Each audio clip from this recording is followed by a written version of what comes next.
मेरा नेताओं से मतभेद था तथा अब तक है।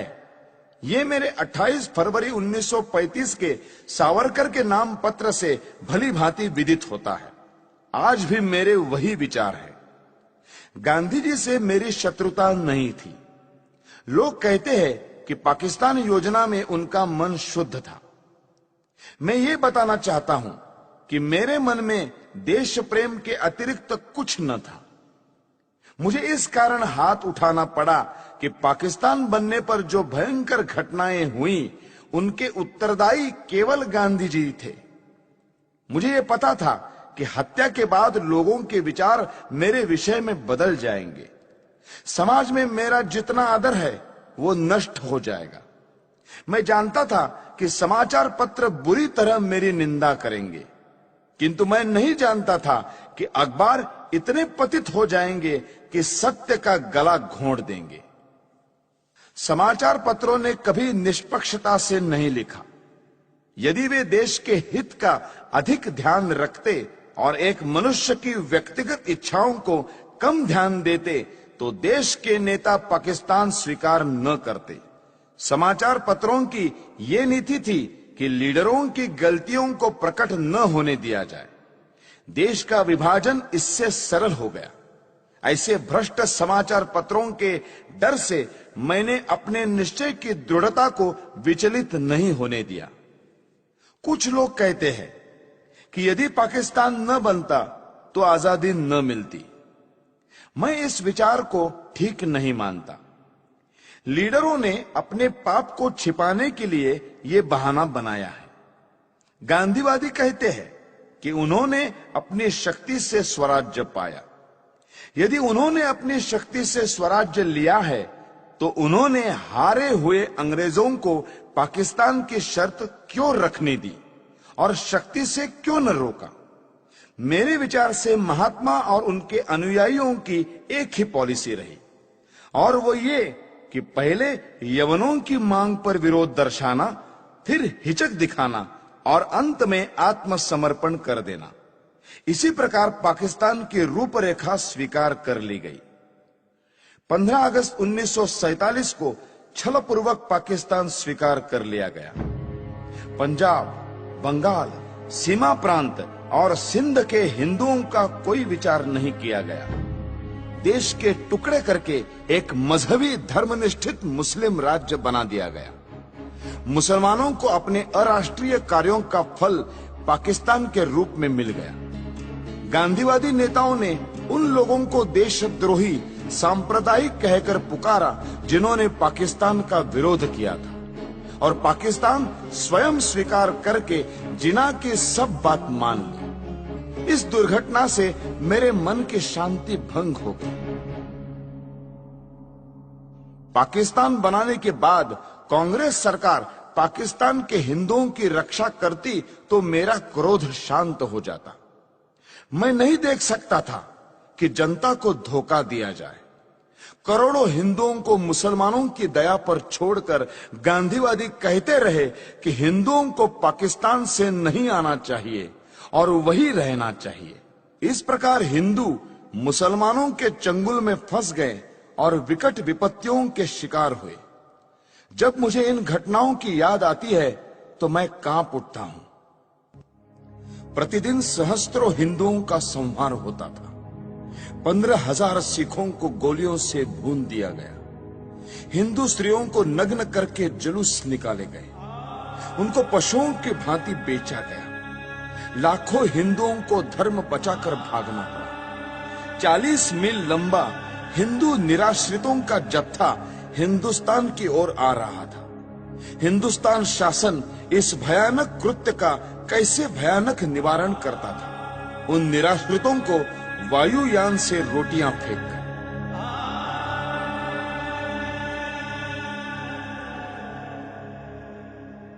भारत सरकार पाकिस्तान से अत्याचार रोकने के लिए अनुरोध करती या धमकी देती कि यदि पाकिस्तान में अत्याचार बंद नहीं हुआ तो भारत में भी मुसलमानों की बुरी दशा होगी, तो इतने अत्याचार न होते। भारत सरकार गांधी जी के इशारों पर चलती थी और उसकी नीति कुछ और ही थी। यदि पाकिस्तान के हिंदुओं की रक्षा के लिए समाचार पत्र कुछ लिख देते थे तो यह अर्थ लिया जाता था कि वे हिंदू मुसलमान में मतभेद फैलाने का प्रयत्न कर रहे हैं। ऐसे कार्यों को अपराध माना जाने लगा और प्रेस इमरजेंसी एक्ट की धाराएं लागू करके एक के बाद एक दूसरी जमानत मांगी जाने लगी।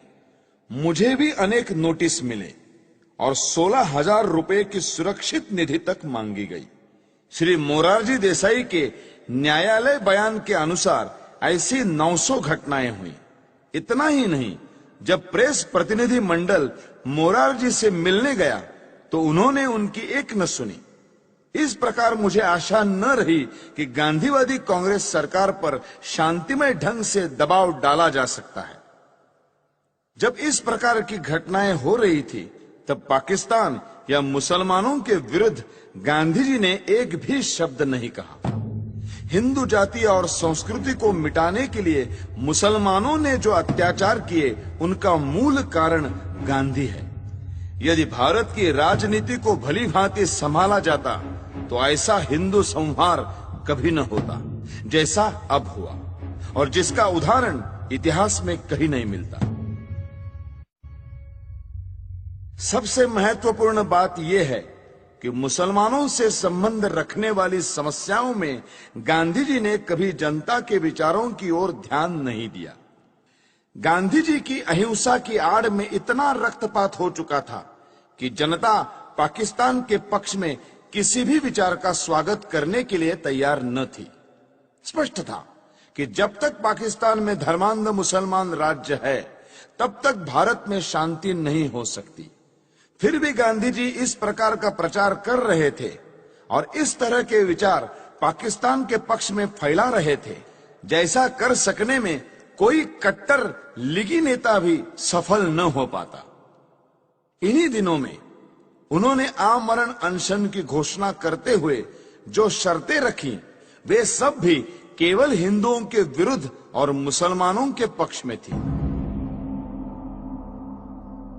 गांधी जी के अनशन की जो शर्तें थी उनमें पहली ये थी कि दिल्ली की मस्जिदों में रह रहे हिंदू शरणार्थियों को बाहर निकाला जाए और मस्जिदें मुसलमानों को सौंप दी जाए। गांधी जी ने अपनी शर्त सरकार और अन्य नेताओं को अनशन की धमकी देकर स्वीकार कराई।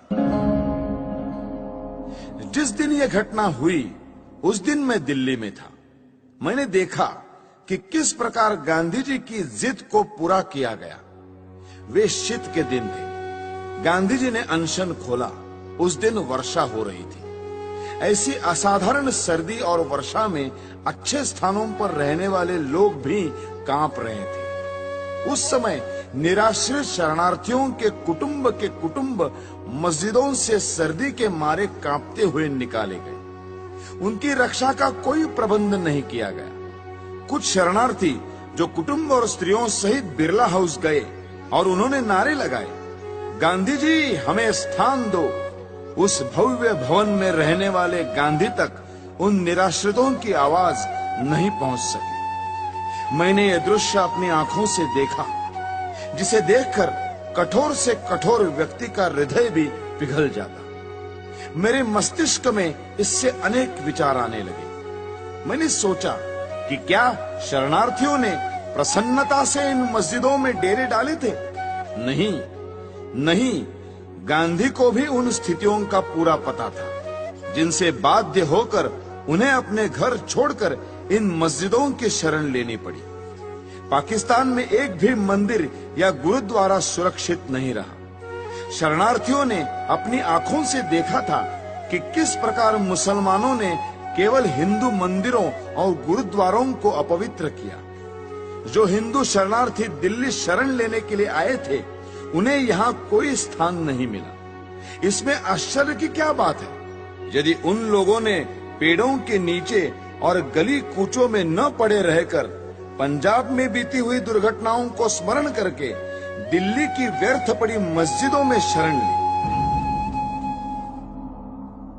मेरे विचार में इस प्रकार मस्जिदें मानवता की भलाई के लिए काम आ रही थी। गांधी जी ने यह निश्चय किया कि मस्जिदों को खाली कराया जाए। वहां उनके रहने का दूसरा प्रबंध क्यों नहीं कराया? उन्होंने पाकिस्तान के मंदिर हिंदुओं को सौंपने की मांग क्यों नहीं की? जिससे पता चलता कि गांधी वस्तुतः अहिंसा के पुजारी है, हिंदू मुस्लिम एकता के इच्छुक है और उनमें निष्पक्ष आत्मशक्ति है। गांधी ने पूरी चालाकी की और अपने अनशन को खोलने के लिए पाकिस्तान के लिए एक भी शर्त न रखी। यदि वे रखते तो संसार देखता कि गांधी जी अनशन करते हुए स्वर्ग सिधार जाते और पाकिस्तान के एक भी मुसलमान को लेश मात्र दुख न होता। उन्होंने अपने अनुभव से देख लिया था कि उनके व्रत का जिना पर कोई प्रभाव नहीं पड़ता और लीग उनकी आत्मशक्ति की परवाह नहीं करती। अंत में यह कहना अनुचित न होगा कि गांधी के फूल यानी अस्थि भारत और विदेशों की बहुत सी नदियों में बहाए गए, परंतु ये अस्थि पाकिस्तान की सिंधु नदी में नहीं बहाई जा सकी। इस संबंध में पाकिस्तान में भारत के राजदूत श्रीयुत श्री प्रकाश जी का प्रयत्न निष्फल रहा। अब 55 करोड़ रुपयों की बात लीजिए। उप प्रधानमंत्री का निवेदन देखिए। गांधी जी ने स्वयं कहा है कि किसी गवर्नमेंट से उसका निर्णय बदलवाना कठिन हो जाता है, लेकिन भारत सरकार ने गांधी जी के अनशन के कारण पाकिस्तान को 55 करोड़ रुपए न देने का अपना निर्णय बदल दिया। गांधी जी का 21 जनवरी 1948 का प्रार्थना प्रवचन देखिए। सरकार ने 55 करोड़ रुपए न देने का निर्णय जनता के प्रतिनिधि होने के नाते किया था, लेकिन गांधी जी के अनशन ने इस निर्णय को बदल दिया। तब मुझे यह ज्ञात हुआ कि गांधी जी की पाकिस्तान परस्ती के आगे जनता के मत का कोई महत्व नहीं है।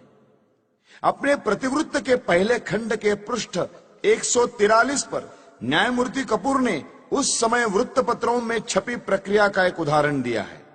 अनुच्छेद 12A-45 इस प्रकार है।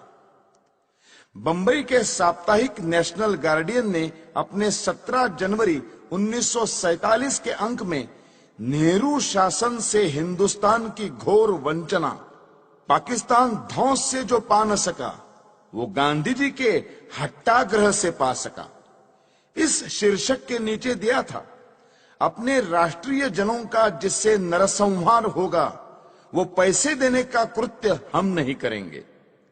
ऐसी गर्जना चल रही थी और सरदार वल्लभ भाई के धौंस को और दबाव में भीख नहीं डालेंगे, ऐसे वीरत्व के शब्द सुनने में आते थे। इतने में ही गांधी ने अनशन करके पाकिस्तान को करोड़ों रुपए देने को नेहरू शासन को बाध्य किया।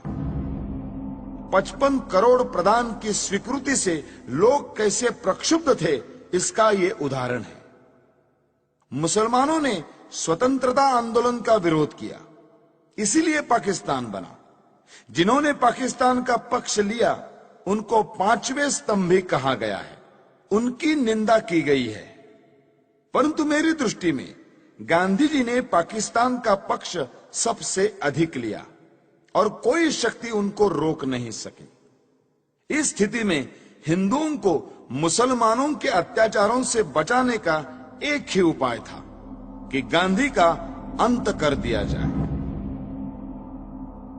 गांधी जी राष्ट्रपिता के नाम से पुकारे जाते हैं, जो अत्यंत सम्मान का पद है, पर वे पिता का कर्तव्य पालन करने में असफल रहे। उन्होंने तो बड़ी निर्दयता से राष्ट्र के 2 टुकड़े कर दिए।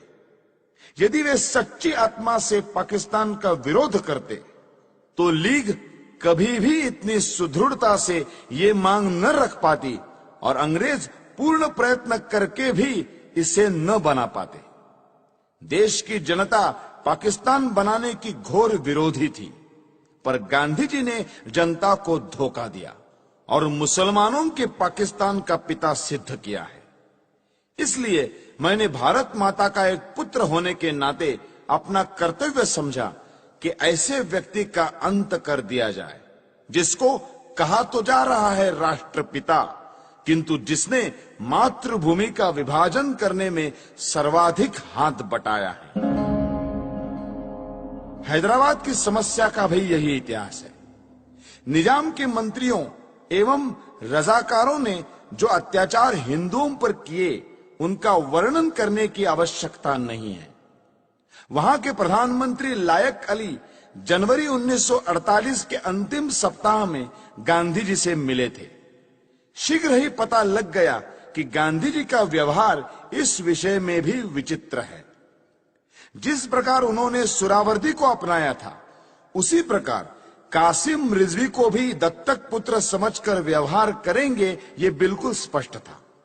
जब तक गांधी जी जीवित थे, तब तक सरकार हैदराबाद के विरुद्ध कुछ न कर सकी, यद्यपि वो पूर्ण अधिकार और शक्ति संपन्न थी।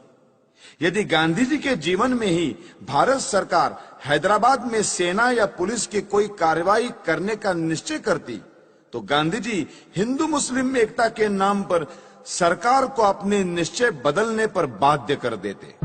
जिस प्रकार 55 करोड़ रुपया पाकिस्तान को न देने का निर्णय वापस लेना पड़ा था। जब गांधी जी अनशन ठान लेते, तो उनको बचाने के लिए सरकार को उनकी इच्छानुसार चलना पड़ता।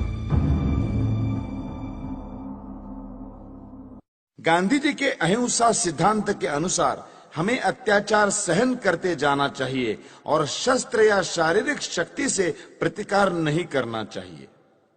गांधी जी की अहिंसा उस सिंह की अहिंसा है जो उस समय अहिंसा का पुजारी हो जाता है जब वो सहस्त्रों गायों को खा पीकर थक जाता है। कानपुर में गणेश शंकर विद्यार्थी को मुसलमानों ने निर्दयता से मार दिया था। गांधी जी उनका उदाहरण देकर कहते थे कि इस प्रकार अहिंसा पर चलकर अपना बलिदान कर देना चाहिए। मेरा विश्वास है यह अहिंसा यानी नपुंसकत्व देश को नष्ट कर देगी और पाकिस्तान भारत पर आधिपत्य जमा लेगा। मुझे स्पष्ट दिखाई देता था कि यदि मैं गांधी जी का वध करूंगा तो मैं जड़ मूल से नष्ट कर दिया जाऊंगा। लोग मुझसे घृणा करेंगे। मेरा सम्मान जो मुझे प्राणों से अधिक प्रिय है नष्ट हो जाएगा। किंतु साथ में मैं ये भी जानता था कि गांधी जी सदा के लिए विदा हो जाएंगे तो देश की राजनीति में शस्त्र प्रयोग और प्रतिकारात्मक कार्यवाही को स्थान मिलेगा। देश शक्तिशाली होगा। मैं अवश्य मरूंगा, किंतु देश अत्याचारों से मुक्त होगा। सब मुझे मूर्ख कहेंगे, पर देश ऐसे मार्ग पर चलेगा जो उचित होगा। यही सोचकर मैंने गांधी जी का अंत करने की ठानी। मैंने अपना निर्णय किसी को नहीं बताया। 30 जनवरी 1948 के दिन मैंने गांधी जी का वध किया। मेरे पास कहने को और कुछ नहीं है। यदि देशभक्ति पाप है तो मैं पाप मानता हूं। मैंने पाप किया है। यदि प्रशंसनीय है तो मैं अपने आप को उस प्रशंसा का अधिकारी समझता हूं। मुझे विश्वास है यदि मनुष्यों द्वारा स्थापित न्यायालय से ऊपर कोई और न्यायालय होगा तो उसमें मेरे कार्य को अपराध नहीं समझा जाएगा। मैंने देश और जाति की भलाई के लिए यह काम किया है। मैंने उस व्यक्ति पर गोली चलाई जिसकी नीति से हिंदुओं पर घोर संकट आए और हिंदू नष्ट हुए। वास्तव में मेरे जीवन का उसी समय अंत हो गया था जब गांधी जी पर गोली चलाई थी। उसके पश्चात मैं अनासक्त जीवन बिता रहा हूं। मेरे लिए संतोष का विषय है कि मुझे कोई पश्चाताप नहीं है। हैदराबाद की समस्या में अकारण देर हो रही थी। सरकार ने गांधी जी के मृत्यु के बाद शस्त्र शक्ति से इस समस्या को ठीक रूप से सुलझा दिया है। भारत की आधुनिक राजनीति और सरकार अभी तक तो ठीक प्रकार से चलती हुई जान पड़ रही है। गृह मंत्री ने कहा है कि देश के पास प्रचुर युद्ध सामग्री होनी चाहिए। ऐसा विचार प्रकट करते हुए उन्होंने ये नहीं कहा कि वे गांधी जी के सिद्धांतों पर चलकर ये सब कुछ करेंगे। यदि वे ऐसा कहें तो केवल अपने मन के संतोष के लिए कहेंगे। ये याद रखना चाहिए कि यदि आधुनिक शस्त्रों का प्रयोग करके ये कहा जाए कि गांधी जी के अहिंसा सिद्धांत पर चला जा रहा है, तो हिटलर, मुसोलिनी, चर्चिल या रूजवेल्ट के देश रक्षा के ढंग और गांधी जी के अहिंसा सिद्धांत में कोई भेद नहीं रह जाएगा। मैं ये मानने को तैयार हूं कि गांधी जी ने देश के लिए बहुत कष्ट उठाए। उन्होंने जनता में जागृति पैदा की। उन्होंने स्वार्थवश कुछ नहीं किया, परंतु दुख यह है कि वे इतने ईमानदार नहीं थे कि अहिंसा की हार को स्वीकार कर लेते। मैंने दूसरे भारतीय देशभक्तों और नेताओं के भी चरित्र पढ़े हैं जिन्होंने गांधी जी से अधिक बलिदान किए हैं। कुछ भी हो, गांधी जी ने देश की जो सेवा की है उसके लिए मैं उनका आदर करता हूं। उन पर गोली चलाने के पूर्व मैं उनके सम्मान में इसीलिए नतमस्तक हुआ था, किंतु जनता को धोखा देकर पूज्य मातृभूमि के विभाजन का अधिकार किसी बड़े से बड़े महात्मा को नहीं है। गांधी जी ने देश को छल कर देश के टुकड़े किए, क्योंकि ऐसा न्यायालय या कानून नहीं था जिसके आधार पर ऐसे अपराधी को दंड दिया जा सकता। इसीलिए मैंने गांधी को गोली मारी। उनको दंड देने का केवल यही एक तरीका रह गया था। यदि मैं यह न करता तो मेरे लिए अच्छा ही होता, परंतु स्थिति बहुत खराब हो गई थी और मेरे हृदय में इतना अधिक क्षोभ था कि मैंने सोचा कि गांधी जी को स्वाभाविक मृत्यु से नहीं मरने देना चाहिए। संसार को पता लग जाए कि इस व्यक्ति ने अन्यायपूर्वक राष्ट्र के साथ छल करके भयानक रूप से देश के एक संप्रदाय का जो पक्ष लिया है उसका दंड भोगना पड़ा। मैंने इस समस्या का अंत इसी प्रकार करना चाहा, क्योंकि इसी से लाखों निर्दोष हिंदुओं का जीवन बच सकता था। गांधी जी की जो अहममयी प्रवृत्ति इस पवित्र भूमि के पुत्रों के लिए घातक सिद्ध हुई, उसके लिए भगवान उन्हें क्षमा करे। मेरी न किसी से कोई शत्रुता है, न किसी के प्रति कोई दुर्भावना। यह मैं अवश्य कहता हूं कि इस सरकार के लिए मेरे हृदय में कोई आदर न था, क्योंकि ये अनुचित रूप से देश के शत्रुओं के हाथ मजबूत कर रही थी। मैं देख रहा था कि ये नीति गांधी के कारण थी। अब ऐसे व्यक्ति का अंत हो जाने के बाद वो राष्ट्र निर्माण की योजनाओं पर कार्य करने के लिए स्वतंत्र है। किंतु मुझे यह कहते दुख होता है कि प्रधानमंत्री नेहरू के भाषणों और कार्यों में बड़ा अंतर है। वे धर्मनिरपेक्षता के आधार पर राष्ट्र निर्माण की बातें करते हैं, जबकि उन्होंने स्वयं पाकिस्तान को धार्मिक आधार पर स्वीकार किया है। उन्हें सोचना चाहिए था कि सांप्रदायिक आधार पर बनाया हुआ पाकिस्तान भारत के लिए लाभदायक न होगा। फिर भी सब कुछ सोचने के पश्चात मेरे हृदय ने कहा कि गांधी जी के विरुद्ध काम करना चाहिए। किसी ने मुझ पर इस संबंध में कोई दबाव नहीं डाला और न ही कोई डाल सकता था। आप मेरी इस भावना को जिस प्रकार देखना चाहे देखें, और इस भावना के परिणाम स्वरूप मेरे किए हुए इस कार्य को देखकर जो दंड उचित समझे दें। इस विषय में कुछ कहने की मेरी इच्छा नहीं है। मैं किसी प्रकार की दया नहीं चाहता। मैं ये भी नहीं चाहता कि मेरी ओर से कोई दया की याचना करे। इस अभियोग में बहुत से मनुष्यों को मेरे साथ इस अपराध में ले लिया है। उन पर आरोप है कि उन्होंने षड्यंत्र रचा। इस विषय में मैं पहले ही कह चुका हूं कि इस कार्य में मेरा कोई साथी नहीं था। स्वयं मैं और केवल मैं ही इसका उत्तरदायी हूं। यदि दूसरे लोग इसी दोष के लिए नहीं खड़े किए जाते तो मैं अपने लिए बचाव भी न करता। न्यायालय को मालूम है कि 30 जनवरी 1948 के कृत्य से संबंधित साक्षीदारों की परिपरीक्षा यानी क्रॉस एग्जामिनेशन न ली जाए, ऐसी मेरी इच्छा थी और मेरे विधिज्ञों को भी मेरा वैसा आग्रह रहा था। इससे मैं अपने लिए बचाव नहीं कर रहा, यह स्पष्ट होगा। मैं इस बात को पहले ही बता चुका हूं कि 20 जनवरी को मैं शांतिमय प्रदर्शन के पक्ष में न था। अपने सिद्धांतों का प्रचार करने के लिए यह उपाय मुझे व्यर्थ प्रतीत होता था। फिर भी मैंने प्रार्थना सभा में होने वाले उस प्रदर्शन में सम्मिलित होना स्वीकार कर लिया। यद्यपि इसमें सम्मिलित होने की मेरी आंतरिक इच्छा न थी। दैव योग से मैं उसमें सम्मिलित न हो सका और किसी कारण से जब यह प्रयत्न सफल भी नहीं हुआ तब मुझे बड़ी निराशा हुई।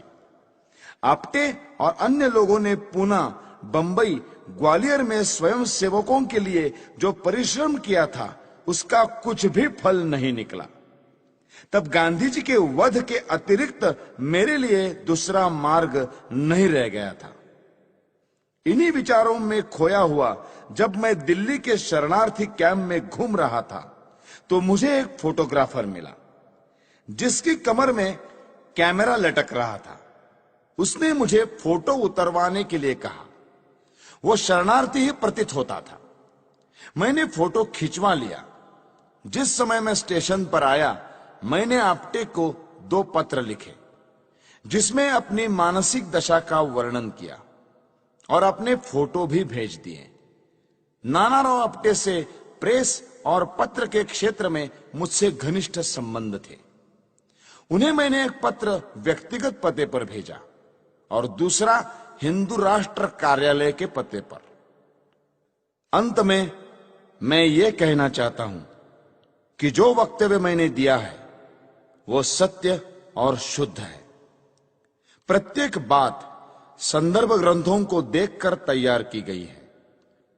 मैंने सरकारी समाचार पत्र, इंडियन ईयर बुक, कांग्रेस का इतिहास, गांधी जी की आत्मकथा, समय समय पर प्रकाशित कांग्रेस के बुलेटिन, यंग इंडिया और हरिजन की फाइलें और गांधी जी की प्रार्थना सभा के भाषणों से ये वक्तव्य तैयार करने में सहायता ली है।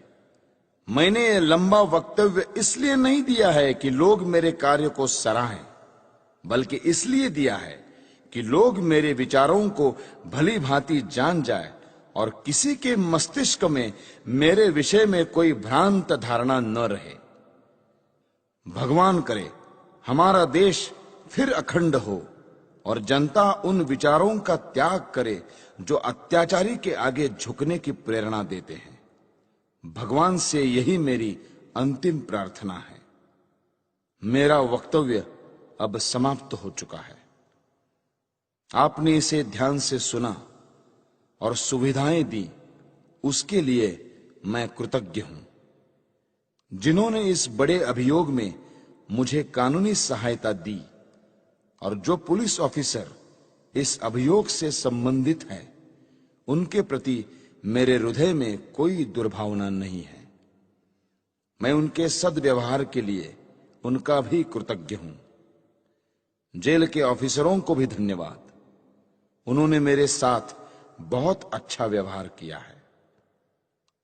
यह सत्य है कि मैंने 300-400 लोगों के बीच दिन के समय गांधी पर गोलियां चलाई। मैंने भागने का कोई प्रयत्न नहीं किया। वास्तव में भागने का विचार मेरे मस्तिष्क में आया ही नहीं। मैंने अपने ऊपर गोली चलाने का प्रयत्न भी नहीं किया। आत्मघात करने का मेरा कभी विचार न था, क्योंकि मैं अपने विचारों को खुले न्यायालय में प्रकट करना चाहता था। आलोचनाओं के बावजूद भी मैंने जो कृत्य किया उसके नैतिक पक्ष पर मेरी आत्मा कभी विचलित नहीं हुई। मुझे किंचित भी संदेह नहीं कि भविष्य में सच्चाई और ईमानदारी से इतिहास के इस अध्याय को इतिहासकार लिखेंगे तो वे मेरे कार्यों और उसके परिणाम का सही मूल्यांकन करेंगे। अखंड भारत अमर रहे। वंदे मातरम। दिल्ली, 8 नवंबर 1948। नथुराम विनायक गोडसे। अभियुक्त क्रमांक 1।